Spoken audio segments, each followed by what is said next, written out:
Welcome to the Comics Coffee Metal Podcast, episode 156. Greetings and welcome to the Comics Coffee Metal Podcast. I'm your host, Don Cardenas, and today I'm joined by the writer of the funded hit comic, Blood Valkyrie, Christian De Matteo. Christian, thanks for coming on the show. Thank you for having me, Don. This is very exciting. On top of that, you have Fugitive Poems, your company for comics and all that, and a whole bunch of kind of cool stuff happening with that, and the book Blood Valkyrie. I got to see some preview stuff for it. It looks really, really cool. Coming in a little bit late at the campaign with my interview. That's on me. But if you're seeing this, just pause right now. Go to the link in the show notes below. Check it out because there's only a couple days left. Check out this book. If you love just hyper violence and demons and just kind of some really crazy looking stuff, which I know you do because you listen to the show. Go check it out, and then come back because you won't be disappointed. But Christian, I'm glad you reached out to be on here.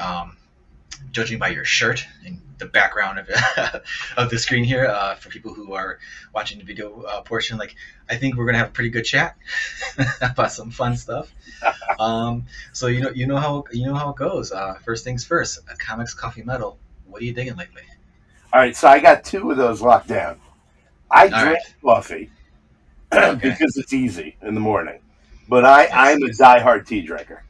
I love tea. That's fine. And I've got about a million teas in the cabinet, all different kinds, depending on the mood I'm in. Coffee in the morning, absolutely. I start with it. But when I want to chill, it's tea for me. We've had plenty of tea drinkers on the show. I enjoy tea myself. I am not I don't only just drink coffee. Otherwise, my doctor would have some words with me, I'm sure.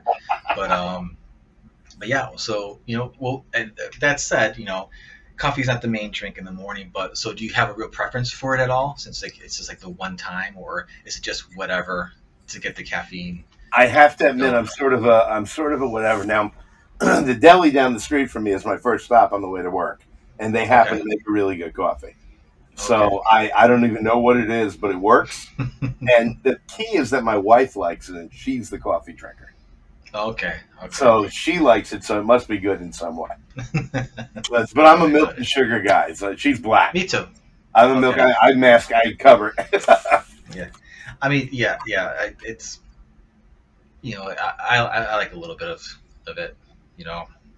Just because I'll drink it black if I have to, but I'm drinking it not only just for the caffeine but also for the taste, and I enjoy the taste of it with some milk and cream. Yeah, exactly. So, so in terms of teas, what kind of do you have? You said you have a ton of different teas. So do you have go-to teas for certain things you do? I'm gonna sit down, I'm gonna start writing. I got my writing tea. Do you have any ritual type stuff going on with that? So it's funny that you say that. I love drinking. I love whiskey. I love wine, which I'm having tonight. But I cannot write while I'm drinking. All of my heroes, Raymond Chandler, Rachel Hammett, Ernest Hemingway, they were all drunks who drank well. I don't know how they did. I can't form grammar when I'm drinking. So I am absolutely turning to tea in those times. Now, sometimes if I'm going to have a long stretch ahead of me, I'll get some green tea and get everything rolling. But my favorite tea, and oddly, the best one I've ever had is from Trader Joe's, is a chai, a good chai. Okay. But it's got to have the balance with it's not too much allspice, and that milk and sugar. Oh, it's one of my favorite things. You know what? I'm with you. I'm a big chai tea fan. And you're right. It can't have too much of the allspice because then it just becomes that. Yeah, exactly. Allspice tea. You gotta have a bit of that balance. And some of them are even too heavy with some of the other stuff the cardamom. It tastes a little too much with that, and so it's. I'm pretty basic with mine. I like the regular Tazo one. Yes, the Tazo tea. Tazo's but we don't really have a Trader Joe's near us, so I really because I've known a lot of people who like certain things from there that they say are really good. So I haven't really experimented too much.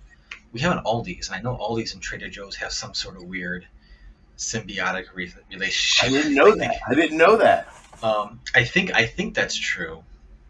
It might be because there's an overseas Aldi's, and I don't know if it's them in Trader Joe's or if it's because I see stuff whenever I go in there that looks like Trader Joe's stuff, but but the packaging's a little bit different. Huh. But it's like that kind of like more specialized products or like a fancier type of or a more non-basic kind of like type of even potato chip or olives or whatever kinds of things. So Yeah. there's, We got an Aldi's that opened up near us. I'm gonna have to go check it out. I have not yet. I don't go in Aldi's too much, but they've vastly changed from when I was a kid. Oh, okay. Because I was born and raised Chicago. I'm north of Chicago now, but like when I was younger, Aldi's was the place you went to because they had the cheapest things for the cheapest price, and they still tend to do, but they have a lot of stuff where it's like, wow, this is really good. Like we were visiting my parents the other day, and someone brought just like a chocolate bundt cake from Aldi's, and it was amazing. So it's like, okay, all right, I've had like sourdough bread from there. I'm like, this is fucking awesome. This is better than like some of the fancier stuff I've gotten before. So there's things like that are little hidden gems within there that if you're looking for stuff, but I guess it depends on where they source it from because they're not baking it in the store. So. It's funny you talk about this chocolate cake from Aldi's. I live in New York, and I grew up in Yonkers, New York, which is right above the Bronx. Okay. And the big thing for us was Entenmann's. Yeah, yes. Oh my lord! You get an Entenmann's cake, you get Entenmann's donuts. In fact, I have Entenmann's donuts in the house right now. But when I was a kid, if someone came over with an Entenmann's, this was the moment. Everything was going to be amazing because it was. Yeah, I will tell you what. My son, he's on like a Hostess cupcake kick. Oh, okay. For his sweet treat. And he's been on it for like a year because so it's not like it's a kick, it's just a preference, I guess. He likes cupcakes, but sometimes the Entenmann's one will be on sale, and if you like Hostess cupcakes, the Entenmann's ones just beat the living shit out of the Hostess ones. Like there is no comparison whatsoever. This is like trouble. Like I've managed to get into control. But like the first time I had one, like, oh, let me try this. I'm not a huge like sweets guy, and I was just like, oh man, this is gonna be a problem. Like I'm gonna want one of these every day. It's nuts. But no, Entenmann's gets lots of love here. The donuts. Like I'm even not a big donut guy, but like if there's a box of like chocolate frosted Entenmann's sitting in the house, like I'm gonna grab. Yeah, absolutely.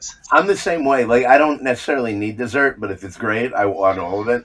I'm a big barbecue guy. I smoke stuff, and I'm a savory guy. But someone comes in with certain desserts, and I'm like, all right, this is going to be a problem. I'm on all this. Yeah. Definitely. I'm definitely a salty guy. Like I'll just, I will forego dessert if it's like, oh, I can have this other salty thing later. Like, great.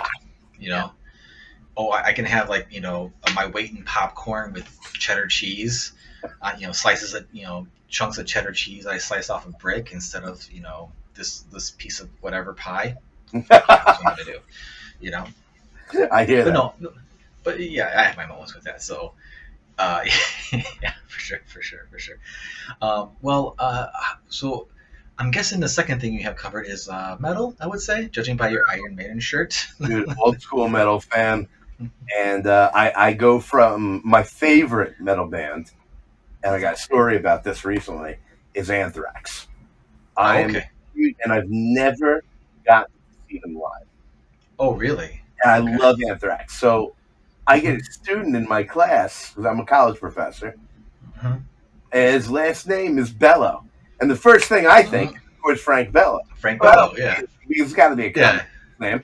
Well, do you know his fucking father is Frank Bello? And he picks up his son one day, and I get to meet him. And I was just Jesus. he walks up to me and he's like, "Oh, my son's told me a lot about you, Professor De Matteo." And I'm like, "No, no, no, no, no, Christian. I am 12 years old right now, and I'm hearing the sound of white noise for the first fucking time, and I'm just in awe. He's one of the nicest people I have ever met. So that was really, really, really cool. But yeah, I go from Anthrax all the way to Sumac. Okay. I love them. I'm all over the map with metal. Monomarth is one of my all time favorite bands. I told you we talked earlier. I've seen them 4 times. Every time they come around, I'm down with that. So yeah, metal is something I am deep into. My 3 favorite kinds of music are metal, blues, and opera. And I always tell people it's because they're the same thing. They're extreme emotion being just primally screamed. Yeah. And that just, to me, when I make art, when I take in art, I want something that connects viscerally.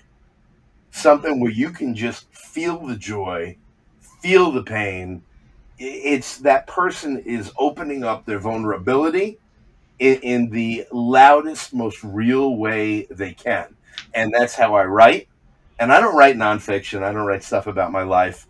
But everything, I pour everything into my stuff. And for me, listening to metal, and then there's all these different types of metal for different moods and different places. And I've got so many that I turn to, and I'm like, no, this is what I'm looking for right now. I know what I want to hear. I'm a big lyrics guy. Okay. So it took me a while to get over to death metal and I was gonna say that but I discovered in doom metal, like Sumac. I always joke with my buddies. I'm like, when I listen to Sumac, I just treat the lead singer's voice like a didgeridoo. I'm like, it's just another instrument. I don't know what the fuck he's saying. This is hilarious because growing up, Metallica was my band. I'm 42, going to be 43. So, Sound of White Noise wasn't too far off of my teen years either. I've 48. never, so very close. Yep. So, and you're the first person to drop Anthrax as your favorite, which is that right? Yeah, because I don't think anyone's poo-pooed Anthrax. I don't think I've known anybody who's just like, Anthrax sucks. It's just like either, oh, they're not my favorite, but yeah, they're cool, or whatever. But like, and you mentioned the Sound of White Noise because that was like the first time like I never really jived with Joey Belladonna's voice. That kind of like higher end was like never. John Bush, I never really could, So like like Priest and Iron Maiden and stuff. There's just some stuff I could get into, but like Belladonna stuff, I wanted to so bad, I just couldn't. So then John Bush comes along. Oh. And it's just like, okay, I hear Only for the first time. I'm like, oh god, what is this?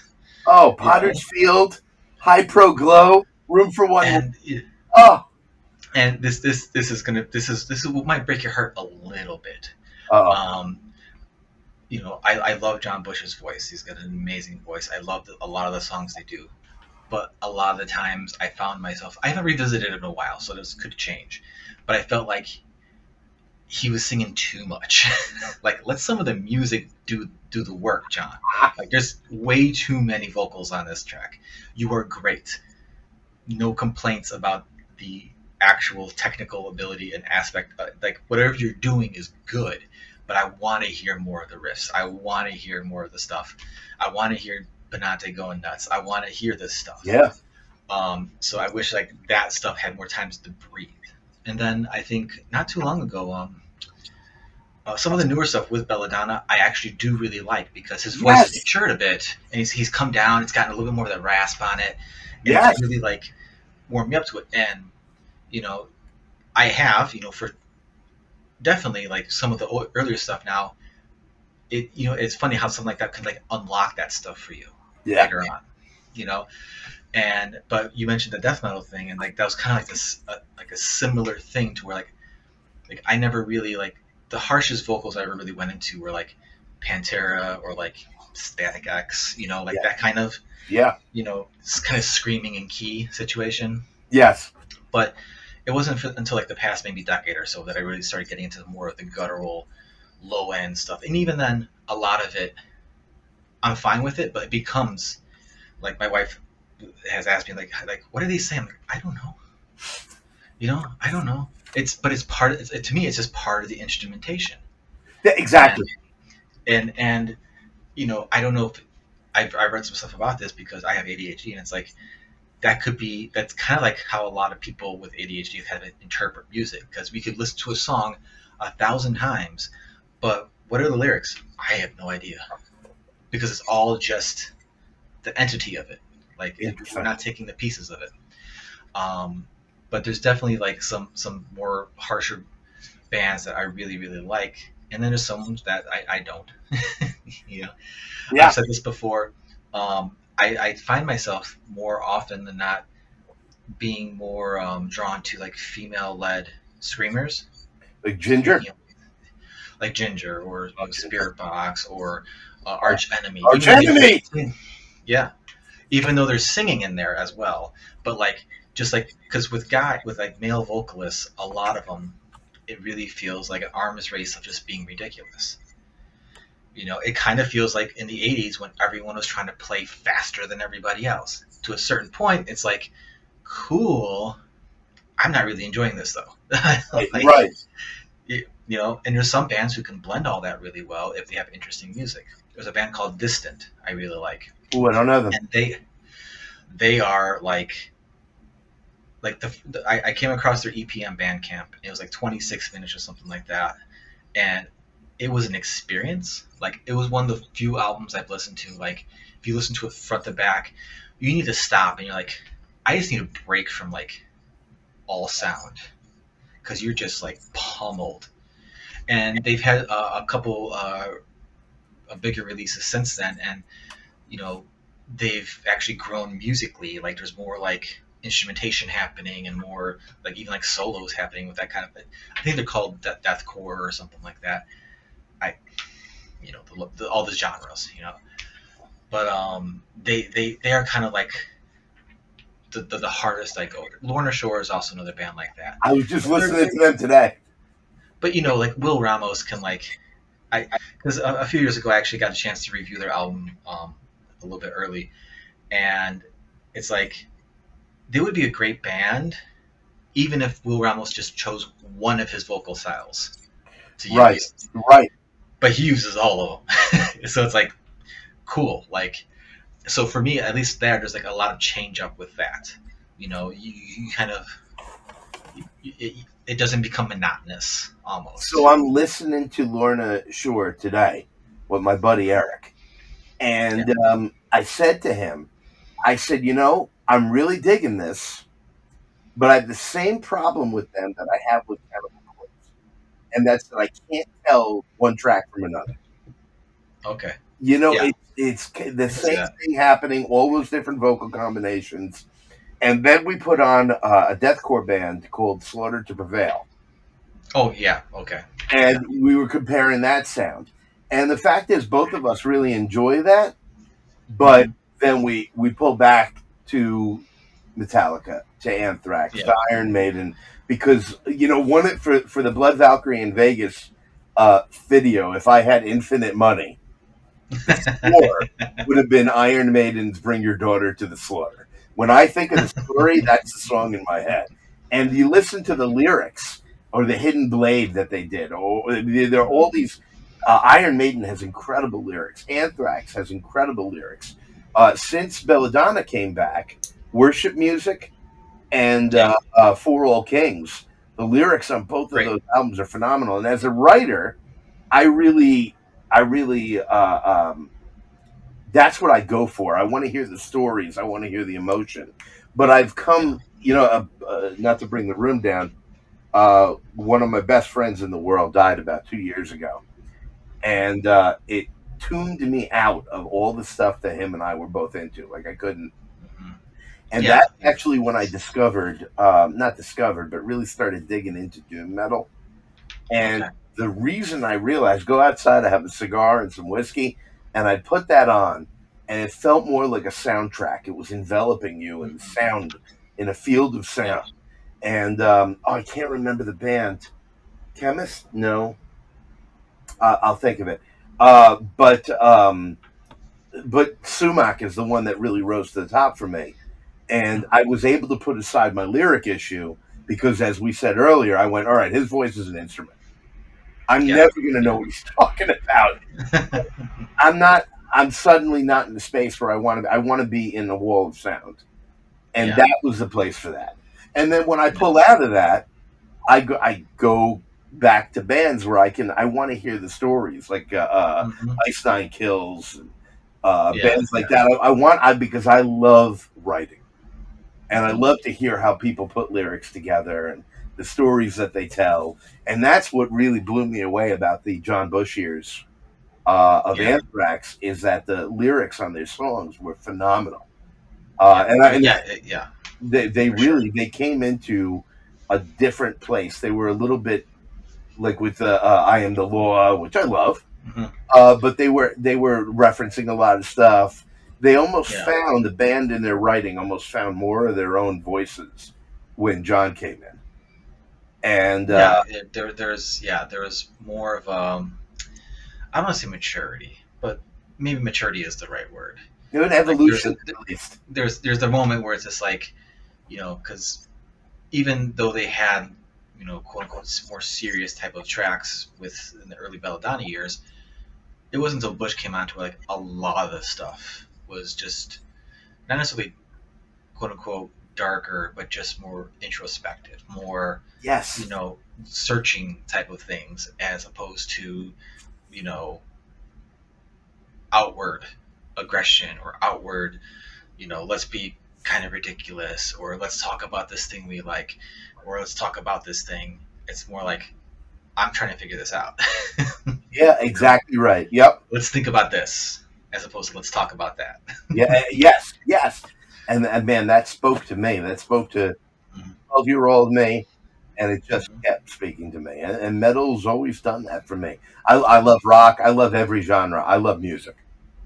And but I needed to talk to me. I needed to take me somewhere. I needed to help me explore something I'm already on, or introduce me to something that I haven't thought about. And that's what I look for in all my art. Everything that I consume is I just want to be elevated to the next level. All right, what are we dealing Yeah, with now, and how are you doing it in a way that someone hasn't before? And that could yeah, be a for Jackson sure. Pollock painting, it could be a movie, it could be Mhm. music. But I'm hungry for the benefits of quality entertainment. Something that is Mhm. human saying, all right, I've got all this shit in my head and I'm going to create something with it, something new that hasn't Yeah. existed before. And here you digest it. And I love that. Mhm. Yeah. And I think metal has been a great kind of template for a lot of people to do that kind of stuff Yeah. because like you, like I got metal for every mood. It's kind of funny you mentioned like the doom metal thing. You kind of sit outside with a whiskey and a cigar. Like for me, like a lot of my doom and like even like stoner type metal stuff. Like I like putting that on when I'm in the back with the barbecue. I'm just chilling. I'm just got like I'm uh, giving my neighbors a taste of their own medicine. Like I just put on I love putting on like Orange Goblin or Sleep or what was it like? Oh, what was the one before, recently? Oh, there's this really great band called Year of the Cobra that I Right. recently discovered. It's a two-piece, bass and drums, but they are like Really? amazing. Year of the Cobra. They are like listen to the song Wardrop. Like if you dig that, you're good. You're All in. right. Um, You so mentioned like stuff. stoner metal, and one of Yeah. my favorite bands is Baroness. Oh, there you go. Here, yeah. Oh, There's another one. so Just good. just stuff you kind of sit down and like you just kind of let it envelop you. You just kind of Yeah. like just get to be, almost like disassociate a little bit with the music. But but then I love my Metallica. I love my thrash. I love Yeah. my, I love my, my dumb, you know, chuggy new metal stuff. Sometimes I love, it's funny because when I was a teenager, like I wouldn't be caught dead listening to Limp Bizkit. Now, fuck yeah, throw them on. Like, who cares? Yeah. Who It's cares anymore? a great time. Wes Borland's an awesome guitar player. These riffs are amazing. I don't care if if I don't really connect with Fred's like yeah whatever stuff he does. I don't care. I'm listening to I'm listening to this badass band he has behind Yeah. him. You know. And in fairness to him, at some point we have all done it all for the nookie. So Yeah. Well, also I think public opinion of them has like kind of greatly changed because they were admittedly self-admittedly like assholes back then. Like yeah, or at least Fred was. But like these days, like they take the piss out of themselves more often than not. It's like you can't like not appreciate someone doing that. absolutely. And then there's bands like I say their name enough here, but like Gujira, they're my second favorite band of all time.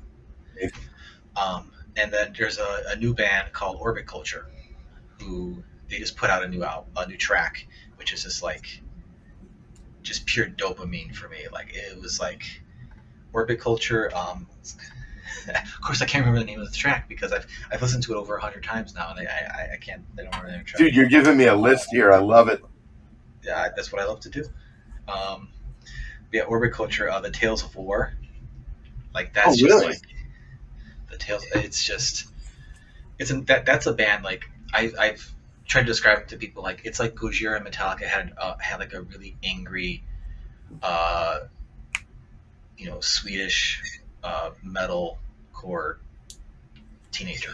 I love it. All right. Because the singer Nicholas, his growl like it's low, but you can understand what he's saying. It's in tune, it's rhythmic, and then his clean singing voice. It's basically James from Justice for All. Huh. So it's not exactly, but you hear it, you're like, oh, okay, that's his influence, And he is self-admittedly a huge James Hetfield fanboy. He plays Explorers. He has the black wristband, when he plays and all that. But no, but they have just amazing riffs and like just it's that thing where it's just like they kind of suck you in and they create an atmosphere in their songs that you're just kind of in, which is something I really appreciate with a band like that. Again, I've mentioned it before a billion times, of course, too. Spirit Box, of course. Yes. Like on the death metal end, I like Crypta a lot. They're really good. And then what was it? There's another new band, Nite, Nite. Oh, There's this thing I've been getting into. I think technically it's called blackened heavy metal. Okay. Where the instrumentation is definitely more traditional metal. Like it wouldn't be out of place on a Maiden album or a Priest album or maybe more Priest or just something more old school metal. You just call heavy metal. But then the vocals have a bit more of that, death metal-y rasp to it. Okay. And it actually works really well when with the right combination of the band. But yeah, this band Nite, Nite, they do it really well. Yeah, I'll send you some links to some stuff. Dude, I'd be so grateful, please. Just go on and on and on and on. But like that's what I love about metal. Like it's just it can be everything. Yeah. If I want something that's gonna be kind of groovy, I got stuff that's groovy. I want stuff that's silly. Let's pull up the Electric Callboy. Let's. I love Electric Callboy. Yeah, you want something that's like gonna make you cry. Like there's plenty of stuff you can put there. You want stuff that's gonna make you rage. You got stuff that's gonna make you do that there. And it's also kind of like why Metallica is like still like my number one band because, I came in during the Load era. So like I wasn't like betrayed by the sound change. Okay. I came in and Load, but then I went backwards and I loved all those albums just as much as I loved Load and Reload. Right. I even like Saint Anger for the most part. Like, and their most recent albums, I like them too. There's a few good songs on there for sure. Death Magnetic is one of the best albums they ever released, in my opinion. And I know that's a controversial statement, but I think All Nightmare is one of the that's a great one they ever released. I think Death Magnetic is phenomenal, and I'm an old school fan. I felt so Broken, Beaten, Scarred. Yes, that's right up there for me. Saint Anger is an album I have like a really what's the word they use on Facebook for relationships? Complicated. I have a really complicated relationship with Saint Anger. The music is like they came back because I'm pre load and reload.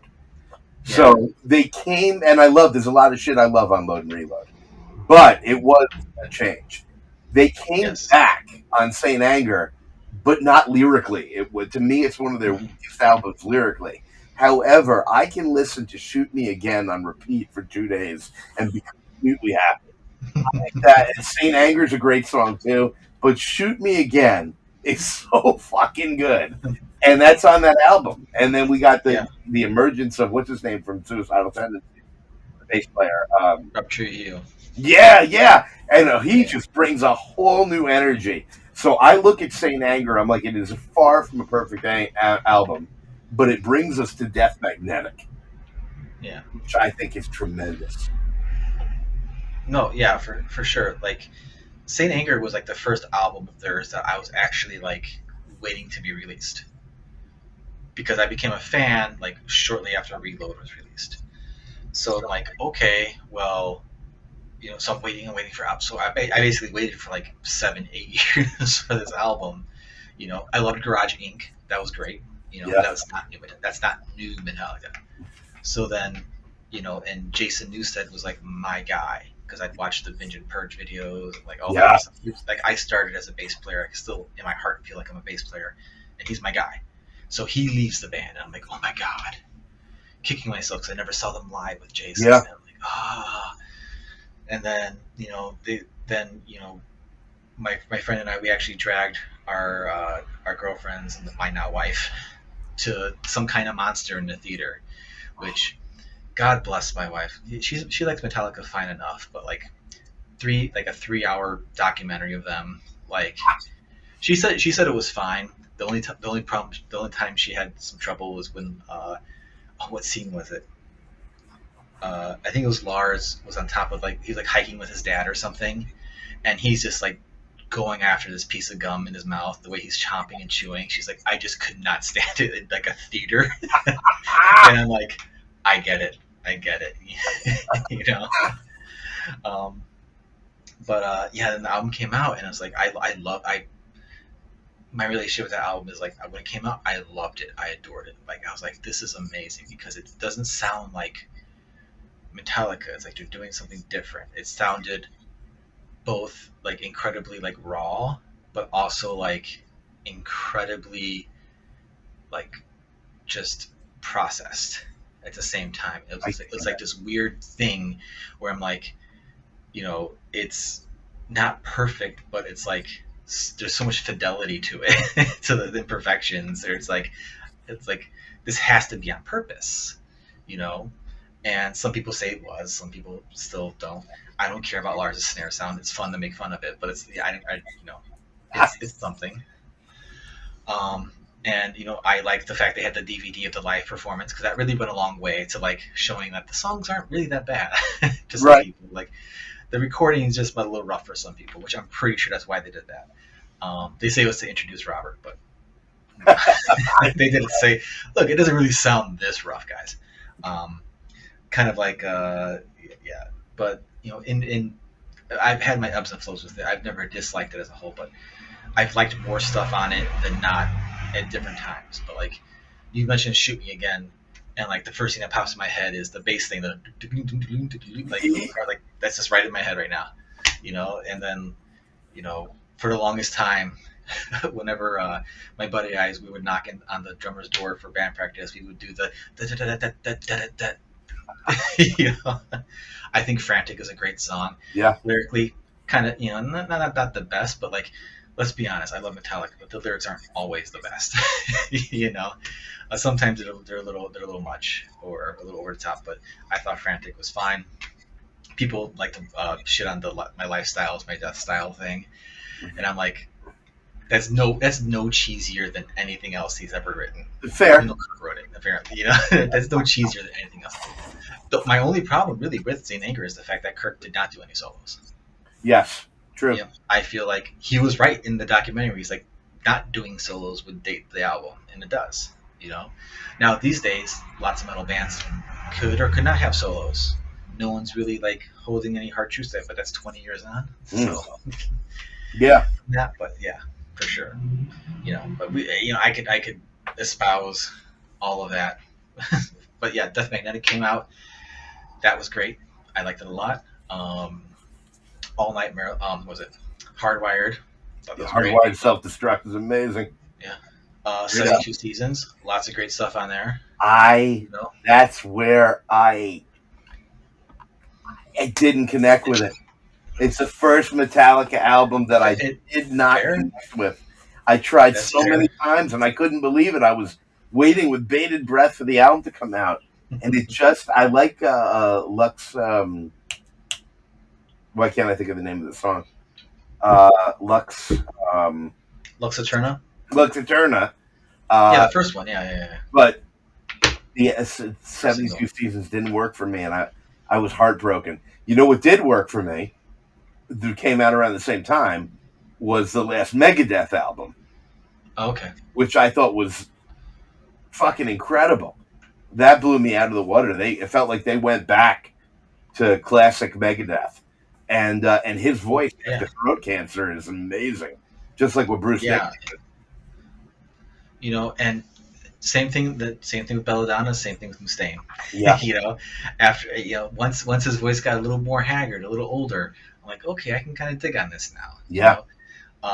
And that last album, that was with Kiko Loureiro on guitar and Dark Reviewing on drums, and it's just like probably the two most, arguably, very arguably, the two most like talented other members he's ever had. Yeah. I know people really love Marty Friedman. He's amazing. But like Kiko is this like, I know he's not with the band anymore, but Kiko is this like, it's one of those cases where like with all the different band members the Mustaine's had, like you never, most of the time he was the better guitar player than the other guy in the band. Yeah. Exceptions being Marty to meet Kiko. Right. Other times he was at least as good as, if not better, than the other guys. No shame on them. People are different, whatever.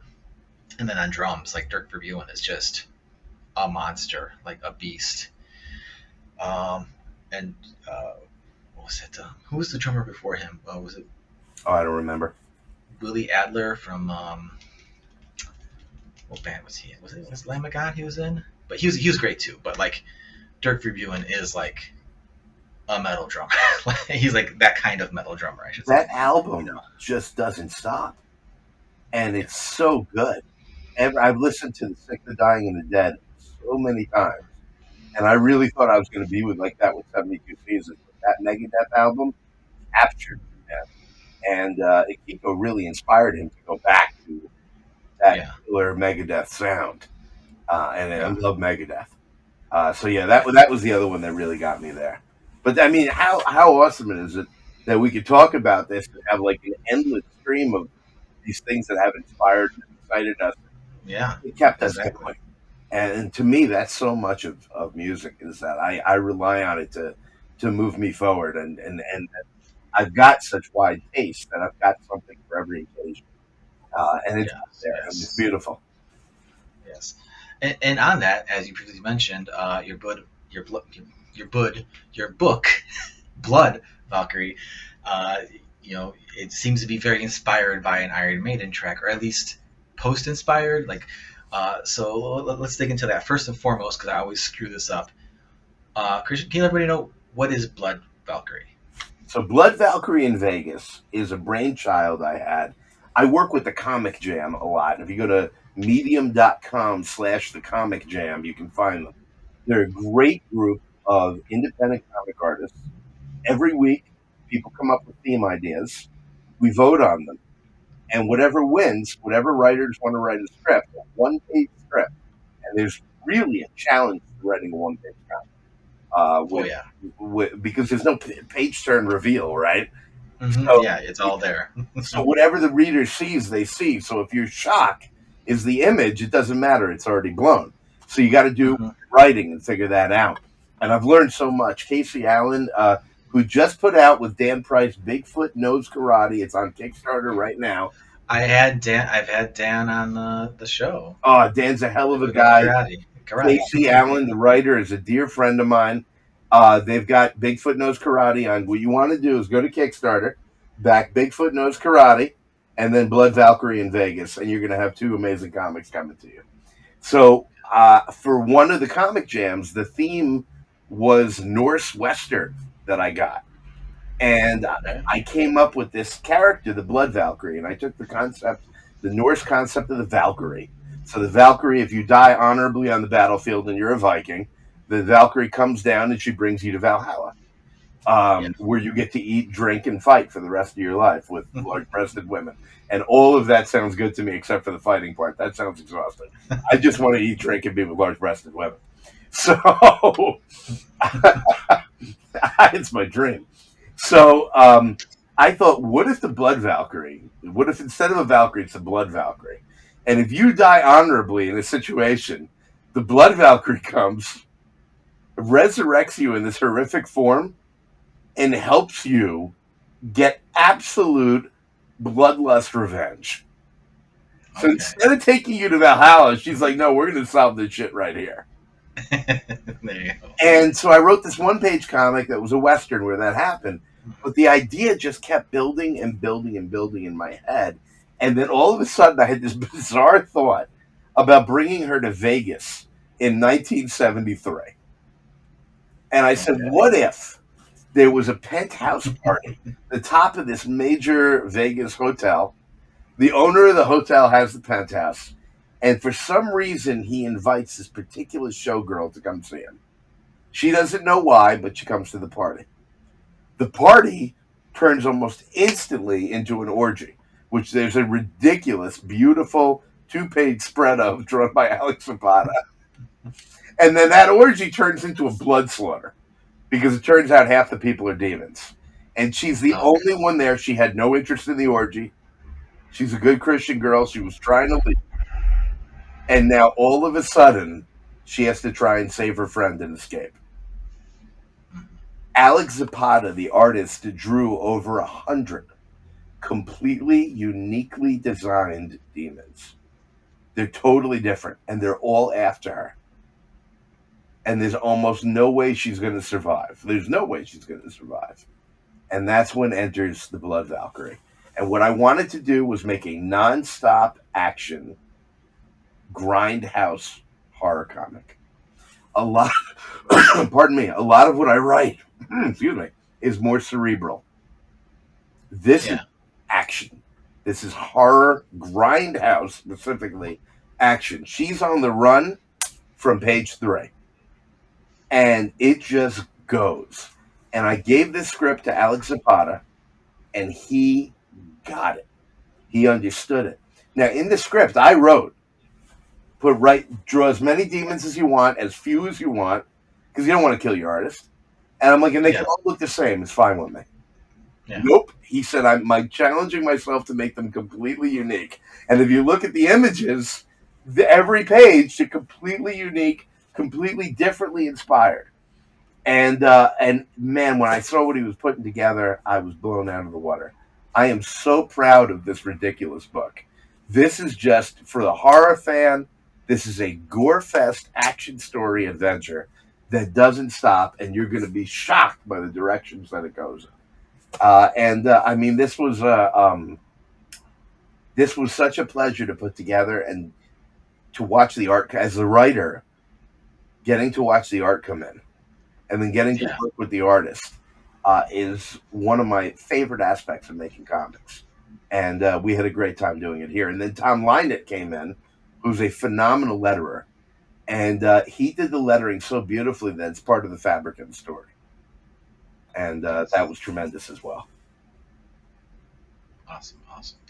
Yeah, just looking at the campaign page itself, like you see the variety in the demon forms is well on display, and it's really, really cool. It kind of reminds me almost a little bit the banner image from the Kickstarter. Obviously much more varied and unique, but it kind of reminds me like that scene from Cabin in the Woods where all the elevators open up. Yes, he just pours right out. and you're trying to like look at like what is this? What's that like? You're trying to spot all this stuff. Thankfully, this is a static image right now, and so people can pick it up. But there's like a really there's one in here like my eye keeps getting drawn to, and it's one. It looks like he's like got like a ring or like pinchers on his head. Yeah. And it's just gnarly looking. So kudos, Alex. Like you made some fucked up looking demons. Really Dude, it said someone. Yeah. I'm sorry, go ahead. No, for someone who's going to be working on a project that will need to have demons and had the same felt like no, they gotta look different. They can't just look the same. Like I'm definitely like, oh, I gotta up my shit for this, like, because this is some crazy stuff. Like, okay, I need to go back and like rethink some of the stuff I was thinking. I don't know. So that panel you're looking at, which is my favorite panel in the comic, I wrote in there in the text, Trina is surrounded by demons. And in my mind, there were like 5 there looming over her. Yeah. And he basically puts her in just a mudstorm coming up over her head of demons. I had no idea he was going to go that far. This book, so I came up writing novels and screenplays, and very solitary work. And the images I come up with in my novels, and I still write novels and short stories, I mean, it's me. I paint the picture that I want. The collaborative aspect of comic making is so exciting because you hand your idea to someone else, but then their ideas start fueling it. And it comes out, and I had this experience with James as well, who, if you go to FUGITIVEPOEMS.com, you can get the first issue of River, which is our sci-fi horror comic about a drug dealer who gets his hands on a time machine. I'll give him something in the script, and he comes back with it drawn. It's weird. It's. I always say it's bizarre because it's exactly what I wanted and nothing I ever thought of. I'm like, I had no idea. This is exactly what I wanted. And that having that's the best. Right? Yeah, that's the best feeling. And kudos to your artists for like, just going for it.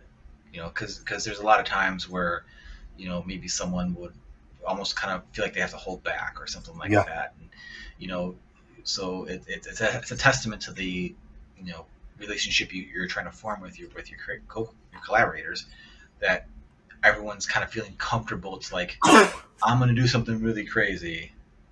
Hopefully it works. And you're just like, more, please. Yes. Exactly. Like, again, can we do this again? Like, so that's awesome. Where did you find Alex? Was Alex in that group you're talking about? So he is a member of the Comic Jam. Busta, he has a terrible Instagram handle. But it's at Busta, Boosta 11V, I believe. I'll make sure there's a link for him in the show notes description. So his name is Alex Zapata, and he had drawn a couple of one-pagers for me. And one day he was like, "Hey, when are we going to work together?" And I'm like, "Well, I have this script." And I sent it to him. He's like, "Yeah, I'm doing it." And it was just beautiful from that point on. He absolutely sank himself into the work. He found the 1973 aesthetic. He found the colors for it to make it work. The scenes are as funny as they are violent. This isn't a David Cronenberg body horror that you're going to be cringing the whole time. It's like Crimes of the Future, which I love that movie. This is one of those movies where you're going to be looking at it and going, "That's disgusting," and I'm laughing because I wanted it to be a good time. If you're a grindhouse horror fan, this is just fun, and he did it. He nailed it. Yeah, it definitely has that vibe of just like, you say grindhouse in my brain. This brings up almost like, just like a lot of the '80s splatter stuff. Yeah, that was just so fun. Like, where it's like, almost like the Pumpkinhead, not Pumpkinhead, the Basket Case sequels, or the yes! like, or or even like, oh, what was that Clive Barker Nightbreed? Yeah, Like, that's a big one for me. um, but just like amping it up, like uh, it just with like the violence of like a grindhouse film and something like that, because it's no I have no dislike for any of the Cronenberg stuff or all that. I'm less versed in that, but like my bread and butter for like thinking about like horror and like things like that is that kind of stuff. And so like and being the age I am now, I'm seeing a lot more people inspired by that stuff, making stuff, Yes, and it's just really it's like cool. People are making stuff for me now, you know, yes, and it's kind of cool because hopefully it's getting um, people in the generations younger than us like interested in that kind of stuff, because there's a lot of great like craftsmanship that goes into those types of things that I feel like comics you know kind of that drew a lot of inspiration from comics, and now comics are drawing inspiration from. Because if you look at a lot of those old school 80s spider monsters and all that, you those guys they were reading EC, they were right. reading all the Tales of the Crypt stuff, they were reading all that kind of stuff, and then those makeup guys made that stuff, and then so on and so forth. So um, but yeah, this is and the fact that like Blood Valkyrie in Vegas takes place like in essentially it's grindhouse nightbreed raid. The just having to go through this whole like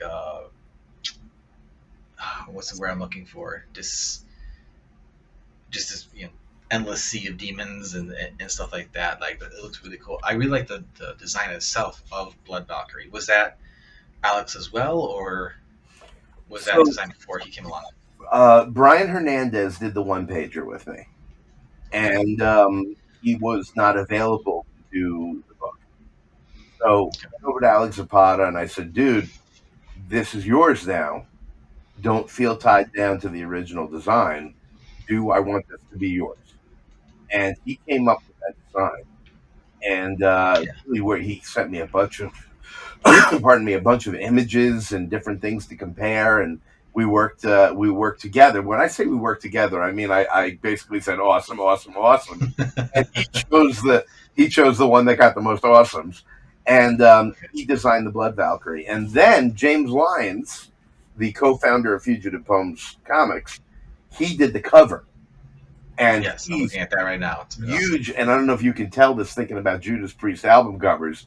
His favorite metal band is Judas Priest, followed by Slayer, and you can see that influence in his art. He did such a killer cover for this book, and it really captures the spirit of what's happening in the book. And this Blood Valkyrie descends, and all hell is going to break loose. Yeah. It doesn't it's definitely not a homage to it. It doesn't like really look like it. But you mentioned James loving Priest and all that. So I'm looking at the Blood Valkyrie cover. I'm like, this like has the vibe of like screaming for vengeance. Like it has that like Exactly. that feeling of like, granted, like that's much more graphic designy Yeah. in its illustration, and this is grindhousey violent version of that. But that's definitely like the once you mention it, I'm like, yeah, okay, I see it. I see it a lot. I knew I you really would. like I like the what Alex did with the helmet design covering the eyes Yeah. with the gnarly mouth.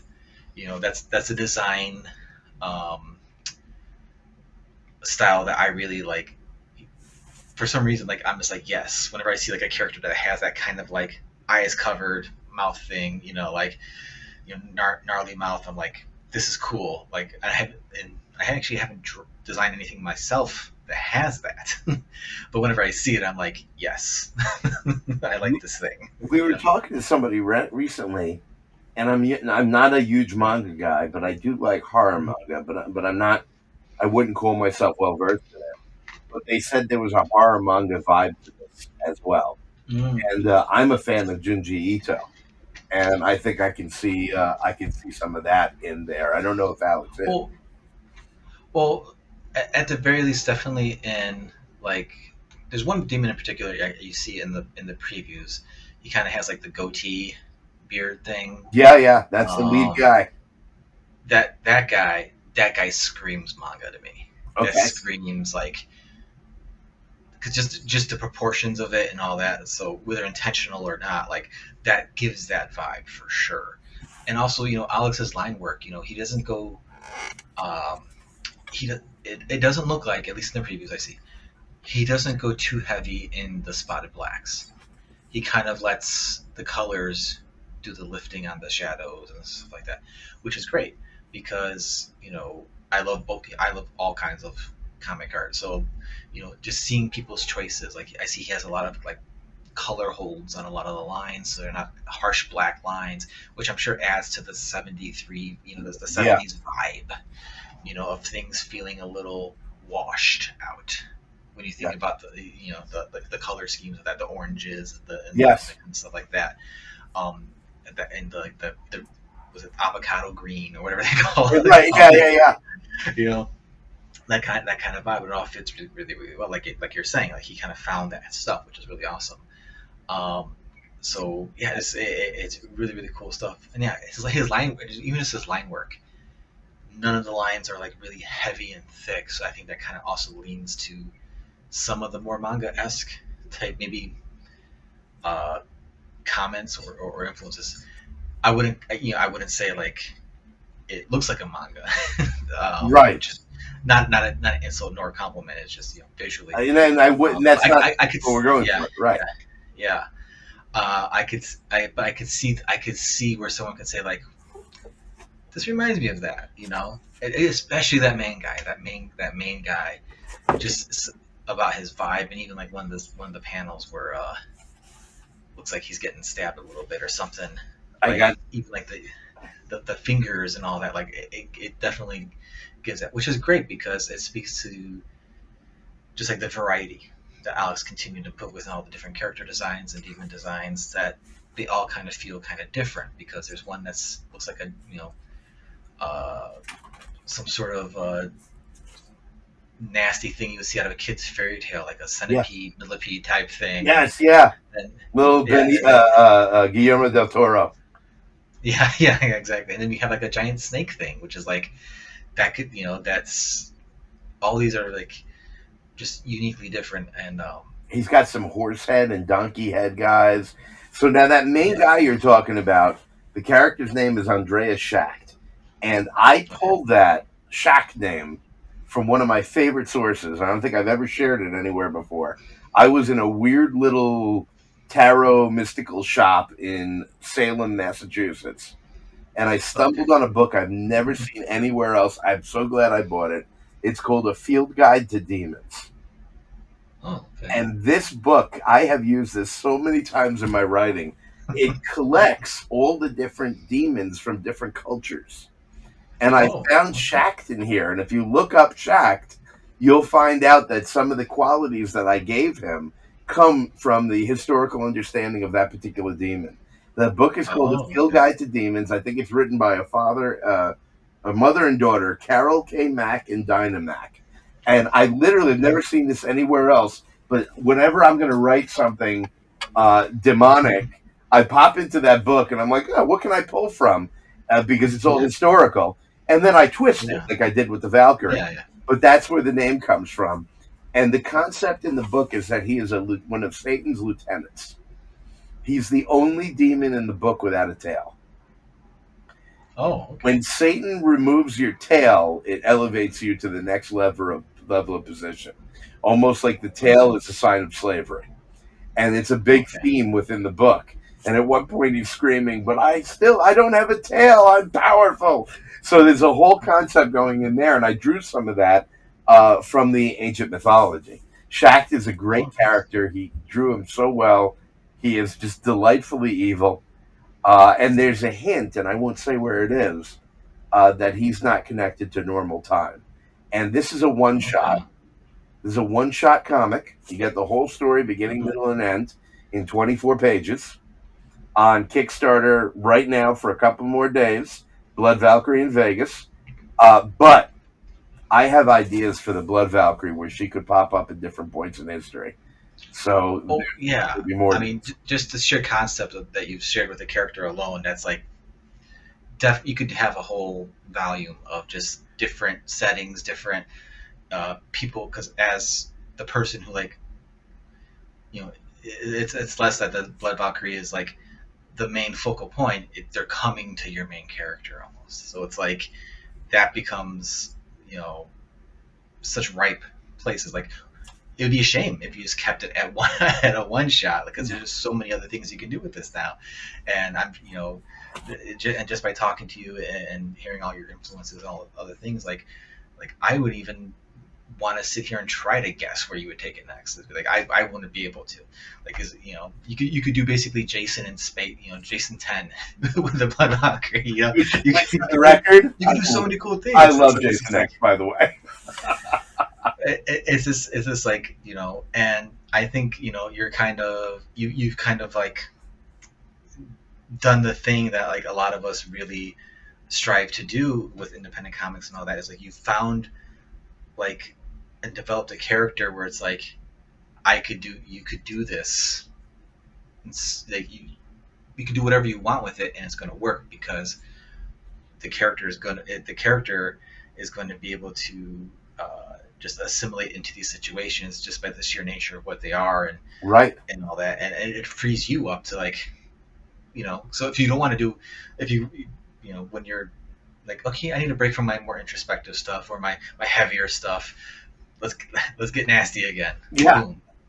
And I'm sure you've probably got something. You probably got like a file cabinet in your brain of all kinds of stuff that you're like, oh man, what if we do that? What if we do? I'm so excited to play more with her, and I think you're 100% right. I think she's going to be my. All right, let's have some fun. I got something else going on, but let me take a break and do something just wild. It really is. It's similar, I would say, to like what the Predator, like, what they're trying to do, but what they should have always done with the Predator. I was just thinking that. Is like, because with that animated anthology coming out, that looks really cool. It's like, this is what they should have been doing. They should have just been saying, here's the Predator. Like, they did it with the first one, they kind of did it with the second one, and then, like, they just kind of lost the plot. Like, I liked Predators fine, but that last The Predator movie was hot garbage. But like, this that type of thing where it's like, you have this character that their presence in the story obviously makes a huge difference to what's happening, but like the circumstances of the story can be so different every single time, and it's just like, why not take advantage of that? So, who shockingly did a good job with that? The Wolverine versus Predator. Dude, I can't believe how good this book is. They put together a great concept and made it work, where I bought it because I'm like, it should be fun violence. But they come up with this concept that Wolverine has lived so long that he has dealt with the Predator a couple of times, and he doesn't even remember it because of what happened to him. That's pretty perfect. It's and I've been reading it with my son, and we're having a great time with it. And I was like, all right, this guy, I forget who the writer is, Percy, he got the Predator concept. Okay. I loved Predators with Adrian Brody. I thought that was a lot of fun. Yeah, I thought that was a fun, like, okay, it's kind of like the first one, but it's very different because the setting's very different. Yeah. You have callbacks to it. Like, I think it did all that stuff really well, and it just kind of like, if you're going to continue, like, I would have liked to see them continue, but and then I thought Prey was great. Yes, Prey was great. And I love this. When I saw, I'm a huge samurai fan. Big fan, a Japanese movie fan, samurai movies, Zatoichi, Lone Wolf and Cub, and then all kinds of others. When I saw the samurai in the Predator animated movie that's coming out, I'm like, no, I don't want that. I want that as a movie. I want the whole fucking thing in Japan fighting samurai. How badass would that be? Because they gave you a slight taste of it with the Yakuza guy in Predator, Yes. with that scene. I think because I remember seeing that movie in the theater, and when that scene happened, people were going just nuts. They were like, yeah, like when the Predator dropped after everyone's like, yeah. Of course, the other guy died too, but like it was just spoilers for the Predators, which is I don't even want to think about how old that movie is now. Yeah, no, that's been too A long. lot older than you think it is. Let's not talk about it. But it's definitely it's. I think you've hit that with Blood Valkyrie, because it's again, it's not Predator, of course, but it's that idea of like the character being dropped into these different situations. It's going to be violent, it's going to be bloody, but like the circumstances can be so different. Absolutely. The stakes can be so different each time that it feels very ripe to continue on. So I'm glad that as of talking right now, you're over your goal. Hopefully, even more so by the time this posts, because as you stated before we started, you want to get the artists paid as much as possible, which they deserve, because Alex did a fantastic job. Just for the sheer amount of work on the design of the demons, I mean, he deserves as much money as people can throw at him. And then wait till you see the energy of the pages. It feels like it's moving. It's not moving. It's a comic. It feels like it's moving.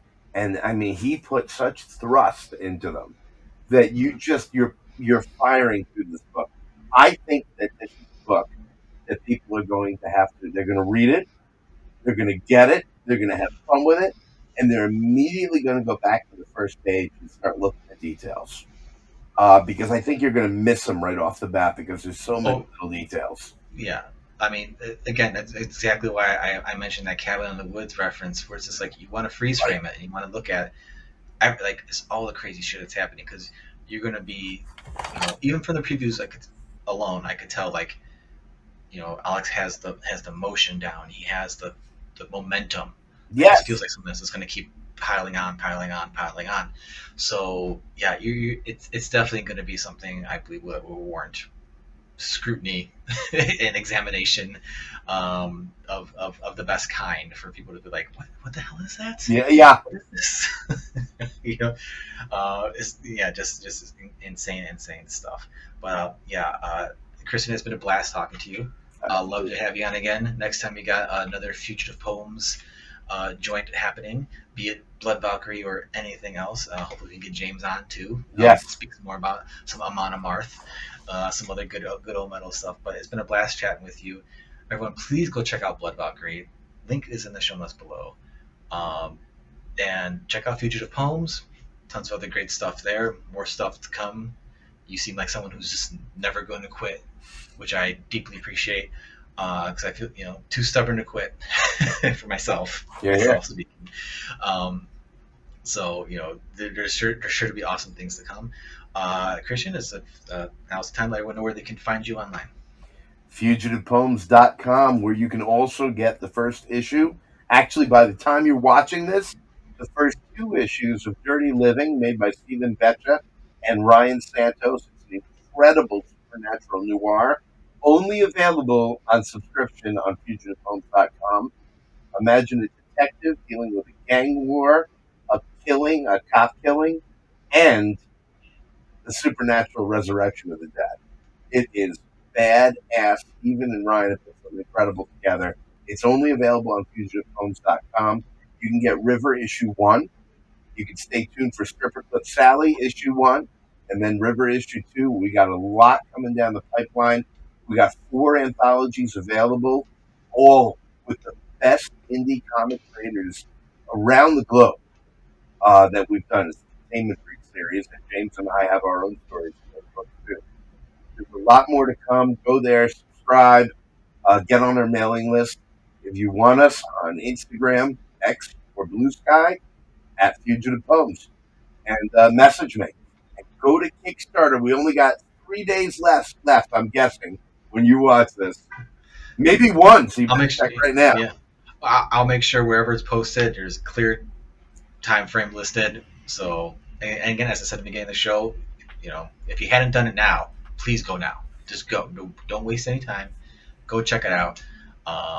Because if anything that's been discussed here hasn't sold you on the book, then I don't know what else to tell you, man. Like, go buy some Archies. I don't know. that, that's not true. There's some really good Archie books, but anyway. I did grow up on Archie. I was gonna say go buy My Little Pony, but actually there's a lot of good My Little Pony comics too. You know, I got a 6-year-old daughter, and I can't believe it. The TV show that she was watching for My Little Pony was actually funny as hell and had movie references in it, like the Bowski. Yeah. Like, what? The new show, yeah. My daughter, she went through a slight My Little Pony phase. That the newer show is just like so many jokes in there, many jokes in there for the parents.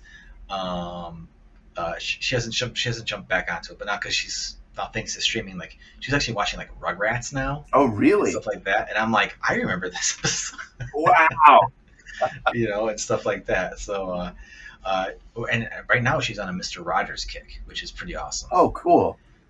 Because it's like you would think, kids these days, Mr. Rogers would be too boring or slow for them. Slow, yeah. But like she's just like all into it, So I'm like, yes, let's do it.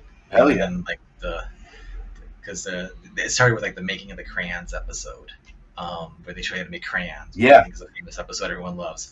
So then I'm like telling her like, honey, there's a show called How It's Made, and I don't know if people listening are really familiar with that show, but it's basically a half-hour version of like all those behind, like, when you see like on Sesame Street or like on Mr. Rogers, but not with those characters, but like how things are made. And it's like the perfect show to like just for me to fall asleep to. It's like ASMR. Oh wow. It's just like, it's just amazing. It's amazing stuff. Like if you like Bob Ross. That's the next thing I was gonna say. Just something to kind of like chill out and just like kind of relax to, turn off your brain, like to quiet your brain, because like it's entertaining. It's like entertaining enough to where it's like, how are tires made? Okay, like your brain just like gets distracted just enough where it's just like, how are they made? You're sleepy. It's like.